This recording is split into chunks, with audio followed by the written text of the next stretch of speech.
We have quorum today, but I think Sarah might be a little bit late because she has drop off. But other than that, we should be good.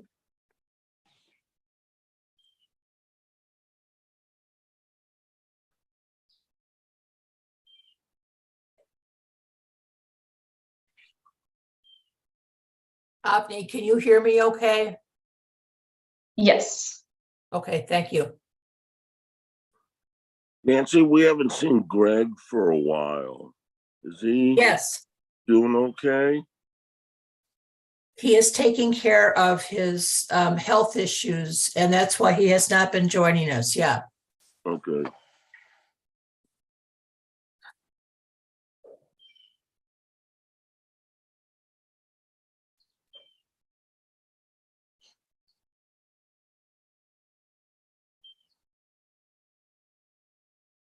Avni, the minutes from the last meeting were in your email, correct? Yes. Or they should have been. All right, let me just go back and look.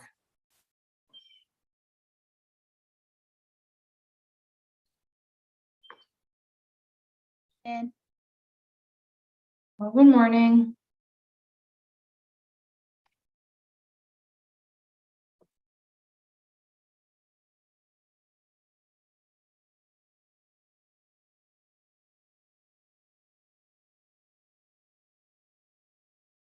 Morning. Good morning. Morning, Bob. Hi, Nancy. Hi, how are you? Good, good.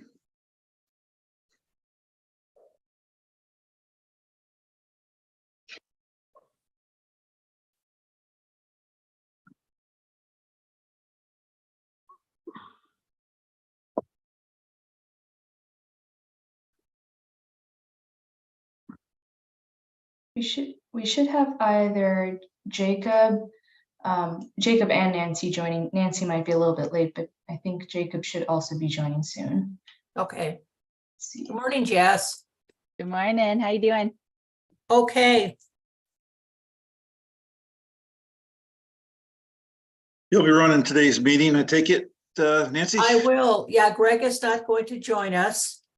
And it looks like a pretty short meeting. We're just going to run through our partners.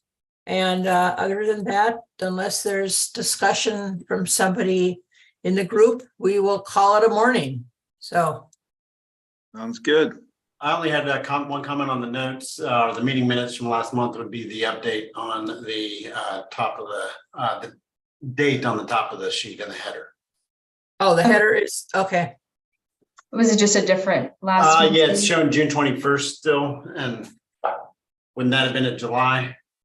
I think we skipped the July meeting. We generally skip July and December. And so I think we skipped last month. I'm sorry, I misread. I apologize. I was reading that Bob had made the motion to approve to the June 23. I was thinking minutes, not agenda. My apologies. Okay. That's right. Okay, thank you. All right, I think we have, let's see, 1, 2, 3, 4, 5. We have 5. 5's our new quorum since Slater and April rolled off. So we have 9 members, so 5's our quorum. Okay, sounds good. Does anybody, Avni, I couldn't find the minutes from the last meeting. There was Okay. 2 emails. There was a follow-up email, and then the first one might have been a day before. I don't know if that's helpful. Okay, well, I can't find them. So I figure, does anyone, if you can find them, or do you have any comments on them from the last meeting? Okay. Oh, good. Thank you. Okay. And this is our agenda for today, right? Yes, correct. Okay. All right, good. So I'll make a motion to approve the minutes of last meeting.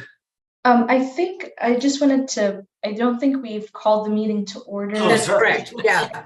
Yeah, we're still in kind of the yakking stage. Are we ready to go, Avni? Yes. Okay, thanks, Matt.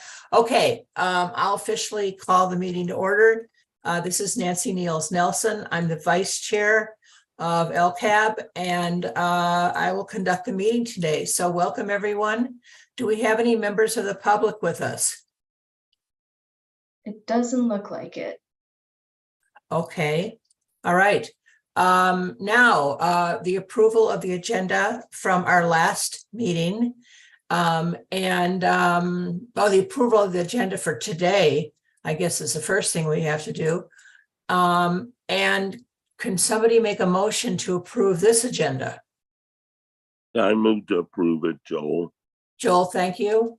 Second, Second, thank you. Was that Matt? yeah, Okay, any discussion? Okay, our agenda for today is approved. And then if we look at the minutes from the last meeting, Matt, if you can, oh, that's right, officially say your. I'll make a motion to approve the minutes of last meeting. Thank you very much. Okay, Matt. Yep. Anyone else? Second. I'll second it. It's Bob. Hi, Bob. Thank you. Okay, we have no members of the public with us today. So did anyone else have any, let's see, public comment? I guess not. Okay, let's keep going. This is the update from our conservation partners. And I saw Jess there from Southern Nap. You want to take it away, Jess? Thanks, Nancy. Good morning, everyone. Good to be here. I am happy to report the Covington easement out in the end of Sandy Mush has closed. And this is, for context, this is the one that's way up, like almost when you're about to start going up to the Haywood County side. And this board had voted to provide transaction costs for that transaction, and it closed about 2 weeks ago. So that one was a long time coming because of some family issues going on there. Thank you, bud. And we are excited to have that one finally off the books. That's the only one that's closed in the county since this board last convened. Okay. I can't remember, that is contiguous to one of your other holdings? Yes, I think it's one parcel removed from the Sandy Holler Phase 1 tract, which is Curtis Hawkins. He, y'all might know that farm. That's Sandy Holler Farm is on the Farm Heritage Trail. It's one of the call out farms on the Farm Heritage Trail. They do a lot of pumpkins and Christmas trees and sort of fun seasonal come you pick type produce. Good. Okay, thanks very much. Is anyone here from Conserving Carolina? I didn't hear from Conserving Carolina, and I got an email from Hannah Coates of Riverlink this morning saying something came up and she wouldn't be able to make it. Okay. Well, let's see. Avni, our update. Yes, so first update is we proposed a couple of bond projects to the Ag Advisory Board last month, and three of those were approved, and we're working on the internal process of taking those to the Ag Advisory Board, to the Board of Commissioners to ask for transaction costs. So I guess this will also be an update for our land trust representatives, but essentially, I'm not sure if you remember, but a couple of months ago, we approved the Ag Advisory Board and Land Conservation Advisory Board bond criteria. And so those bonds are available for use, or those funds are available for use. And so if a land trust representative has a project that they'd like to put forth for bond funds, they would just let us know, and then we would let the open space bond manager know, because she has to kind of start the tracking process of those projects. And so, when there's a project and we take that to our bond manager, she would then come to the subsequent meetings and site visits throughout that project approval process. So the process remains the same, but you would just let us know ahead of time that this is going forth for bond funds. So just Okay. extension. So Okay. is, when you say let us know, is that just like an email of me that to you and Ariel, kind of like we would have for bringing projects before this board previously? Yes, so the process is essentially the same, but yeah, you would just send us an email saying, like in the past, if you had a project, you let us know you have a proposal for LCAB. So you just let us know, and then we would relay that to our open space bond manager. And then the meeting you present and the project, and then the site visit, and then when the board actually votes on the project, our the bond manager, or Jill is her name, Jill would be here for that entire process. Okay, great. And do you, just process wise, as Ariel is on leave, would it be better if we CC her so that she has record of all this in her inbox, or like leave her off the chain for now so that she's not just extra overwhelmed once she comes back? Yeah, I think you can leave her out because Okay, yeah. I mean, you could CC her on there, but with the number of emails she'll have, it's exactly. Right. Okay. Okay, good. And we all know that that Ariel had her baby. oh yes. Yes, yes, yeah. Yay. Jasper. Hey, Avni, I have a question related Yes. to what you're just talking about. So did you say you have special bond funds criteria that you're evaluating as part of the? Yeah, well, so these, I think, I'm not sure if you remember, a couple of months ago, we basically had like a flow chart that we brought to this board, and your project evaluation is still essentially the same. Actually, I need to update you on that as well, but the project evaluation is essentially the same. And then it's just if it meets certain criteria for the bond funds, like I have to go back and look through the LCAB chart, but we brought that to this board a couple of months ago, and then we did the same process for Ag Advisory Board, and then took those two and presented them to the Board of Commissioners, and then they approved that like flow chart or that bond project process. So I can send that back out to the board if you wanted to review it again or anything. No, but Okay. we're done with that process now. Yes, yeah, criteria. we're done with that process, so we have access to the bond funds, and so now we can start presenting projects to the board and taking those to the Board of Commissioners. Avni, has it been determined how dollars will be allocated? Like, is it partitioned over 3 years, or is it just like bring all projects now, all the dollars are available in one giant pot? Do you know what I mean? Is it Yeah, that's a good question. I think it's as of now, from my understanding, it's however many projects if you have projects ready for bond funds, you can bring them forth. It doesn't necessarily have to be staggered out, but I will confirm with Jennifer and with Jill and let you know, because that's, yeah. From my understanding is if the projects are available, we can present them. They don't have to be staggered, but I'll double check and let you know. great? Thank you. And just an update from myself, and I'll speak for Bob, and he can hopefully add if I miss something.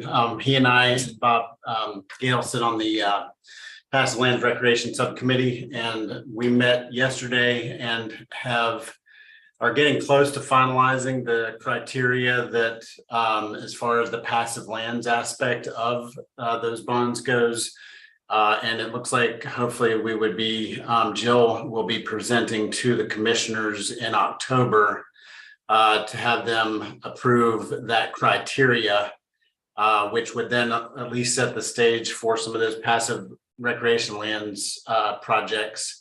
I'm not sure how they all intertwine as far as that goes, but from what we discussed yesterday, I understand there's like 7 years to get the bond money spent in some cases. So I don't know exactly how that plays in, but maybe some of your information that you get, Avni, could help us understand that timeframe better.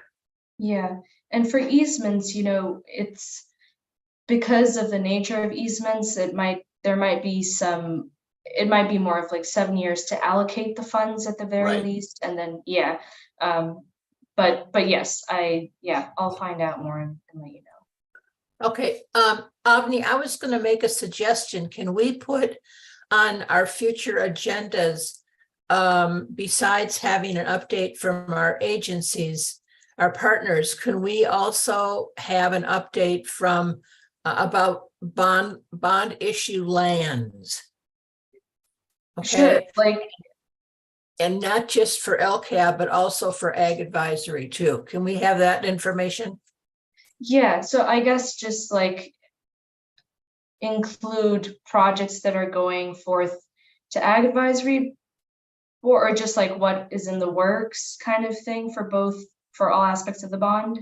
Yeah, I'm thinking compared, like the list, what we used to call the study list in your organization. These would be projects that had been submitted to you and have gone on the master list to be worked on.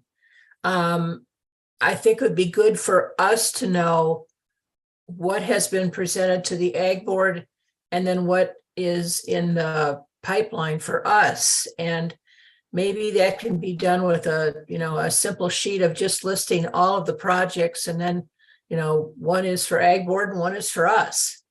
So, but I think we need that information. Okay, yeah, so I guess like from our plan was to kind of update for each every time we give our update, from the Ag and Land Resources side, we would update. So like as of now, we have 3 bond projects that we presented to the Ag Advisory Board, and we're still going through the internal process with our bond manager to get that smooth. And then once that's done, we'll take that to the Board of Commissioners. And so we can update you in that way on our normal like Ag and Land Resources update. And then the projects that are brought to this board, you know ahead of time, you'll be aware of that. Right. But then I guess, so if I'm understanding correct, for passive rec and greenways as well, you'd like to know, or you just want a running list, or? I don't know, Matt, what do you think? I think we could, our meetings somewhat dovetail, and we could at least provide an update based on our last meeting.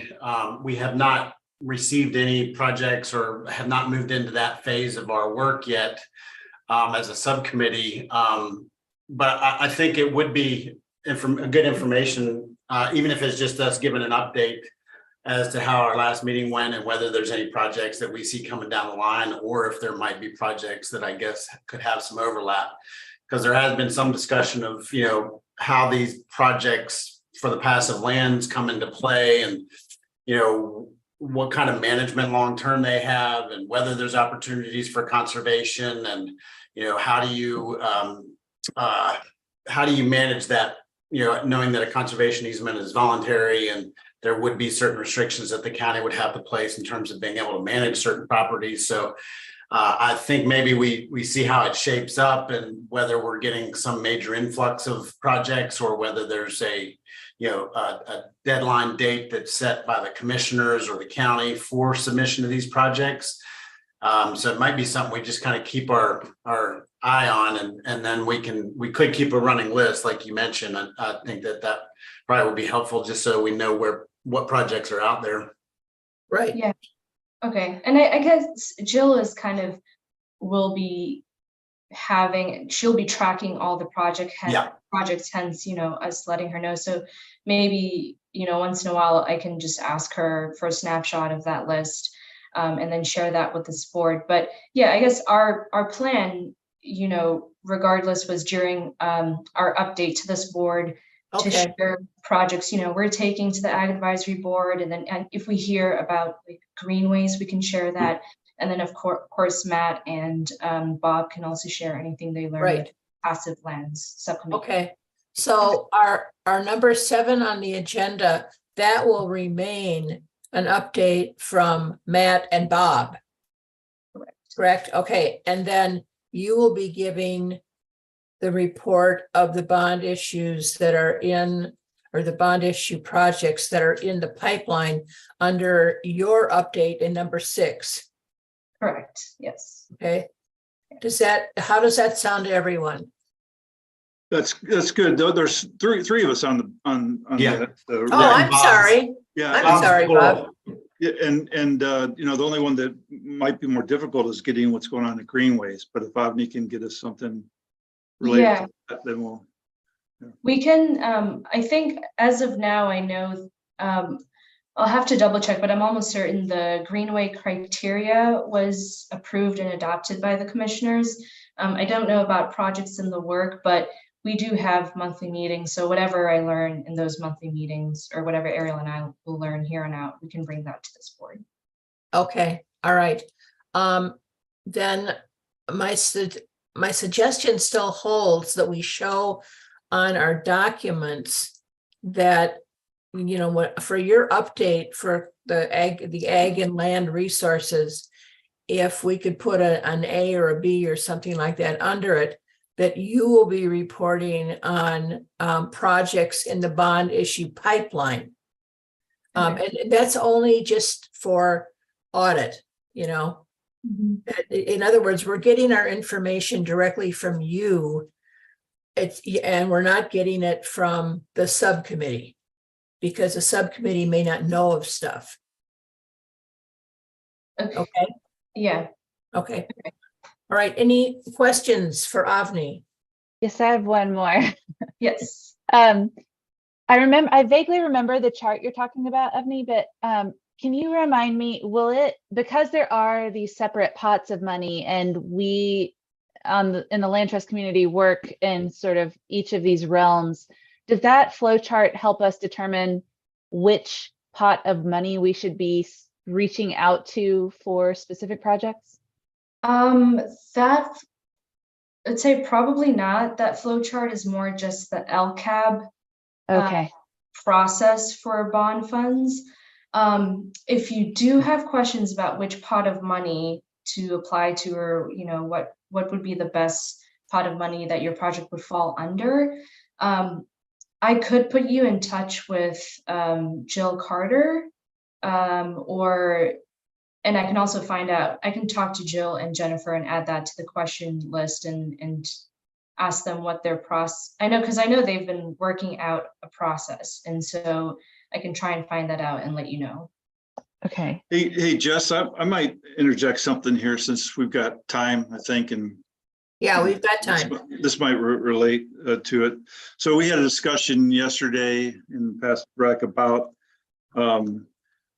criteria, those kinds of things, and it seems to me, and Matt, you may want to interject on this too, that if someone is, one of the things that came up, if someone is going to donate an easement or development rights or what have you towards these passive rec funds used to complete a transaction there. What's different about what we're doing here is the farmer or landowner has to allow recreation on the land, and the public will be part of that conversation. So the public will have a big influence on how that land is used for trails and bathrooms and those kinds of things. And so that's another level that the landowner will have to consider, right? Do I want people on my land? How much development or how much recreation do I want on my land? Do I want to keep ownership of that land now? Since that comes with liability, lots of people on the land. Right, so, right. So maybe in your conversations with landowners early on, that might play into how you lead them towards the different funding pools that are out there. If someone's okay with having people on their land and trail systems and that kind of stuff, if they're okay with that, then you might lead them towards a bucket like the passive rec, but if not, if they're adamant against that, they just want to conserve the land, then you would lead them maybe elsewhere. I'm not sure if that is how things will play out, but the big part of the passive rec funds is allowing people on the land, and so. Okay. I think that's a great point, Bob. Yeah, Yeah, the passive rec, I think the greenways and passive rec funds, there definitely has to be an element of public access and public recreation. And so that would be a good first point in figuring out which bucket of funds to apply for. So yeah, that's a good point. Thank you for. And I think the verdict is still out on how much that access needs to be. I think it may be somewhat dependent on project too, at least from what I understand in our conversations in the subcommittee. The passive recreation comes in many forms, and it could be as very simple in terms of only using portions of a property or something like that. So we can keep everybody updated on how things are looking. But I think it's an interesting conversation. The whole conservation, what's allowed on the land, who's allowed on the land, and how it fits into each one of those buckets will, I guess, over the next few months to a year, will come into clarification, hopefully. Yeah, and I can talk to Jill and see what she has to say, and if we chat and it seems like it'd be useful for her, I don't think we have anything major for next month's agenda for now, at least either. And so I'll talk to her and see if it might be useful for her to come and chat or get any feedback or answer any questions from this group. So I can talk to her and try and get some of these questions answered, and then also see what might be possible for next month and maybe have her on the agenda. Okay, and one last quick question. The criteria that are approved and that you've already brought projects to Ag Advisory Board on, and that we can start bringing projects on, are we just calling that the easements? Yeah, like there's the passive rec pot, greenways. Yeah. What are you calling that last pot? It's just conservation easements. Okay. Okay, anything else? Well, it just occurred to me, maybe Matt, in our conversations on passive rec, and here, maybe there's more money available to those landowners that want to allow recreation. Maybe that's what it might come down to is, if you just want to put it in conservation, here's the kind of money you would get if you're going to allow public access and rec, you're going to get a little bit more, to sell those development rights or an easement. Yeah, that's possible for sure. Yep. Well, please keep us updated. And Avni, what were the 3 projects that were presented to the Ag Board? So we had one project out on Cane Creek Road in Fairview. It's 155 acres, and it's Deborah and Michael Nesbitt. And it's a family farm. So Deborah and Michael are siblings, and Michael has cattle on the property, and it has a pretty good amount of prime soils, and we applied for grant funds a couple of years ago, but the project didn't go through, and so that allowed us to try and access bond funds for that project. Then there's about 30 acres on South Turkey Creek Road out in Leicester, and their 2 sisters, Joanne Parham and Marie Aileen Fortner. They lease out one of their fields for hay and then their pasture for cattle, and they've been on the property since they were kids. They're elderly, so they don't farm, but they do lease out the property. So there's active ag on the property for now. And then the last property is it's out in Leicester, but I'm blanking on the name of the road. But it's Justin and Michelle Gillespie, and it's about 23 acres, and it's a working farm. He's actually a teacher for FFA, and he has some, I think, like cattle and horses, and he does hay, and pretty good prime soils. So those are the 3 that were brought to the Ag Advisory Board. So yeah. When you have a working farm, I guess that's going to be the discussion about what access the public has to that property. Right, and so that would just be under easements. That would not, Yeah. yeah, fall under passive. Well, that right. would not be passive funds. Okay, all right. Mhm. Okay, good. All right. Any more discussion, comments, questions? Well, I think we're done. Yeah, I've got a general question, Joe. Has anyone heard anything about that 10+ acres of farmland right at Reams Creek and Hamburg Mountain where the guy has a big for sale sign on it? Uh, No, No. I thought that property had been sold, but obviously with the for sale sign up, it hasn't been. No, last I heard it hasn't. I haven't heard anything, Joel. Okay. Maybe Jillian has. I can give her a quick call and see whether she's heard anything. Okay, yeah, I'd appreciate that. Okay, all right. Yeah, that's a beautiful piece of open space up here in our valley. And if we lose that to a subdivision, that's going to be really a great disappointment. But that may happen. So we'll see. Okay. Yeah, and if it's subdivision, it'll eventually come before the Board of Adjustment and, you know, based on state laws, there's very little we could do about it. I know. Okay, anything else? All right, then I have a motion to adjourn our meeting. I'll second it. Okay, thanks, Bob. I guess that's it. We'll see everyone next month. And Okay. I think that's a great idea to have Jill come talk with us. Okay, All right, I'll chat with her. okay, good. thanks, everyone. Good All job, right, everyone. Betsy. Thank you. Have a good day. Bye-bye. Everybody. Okay, bye-bye.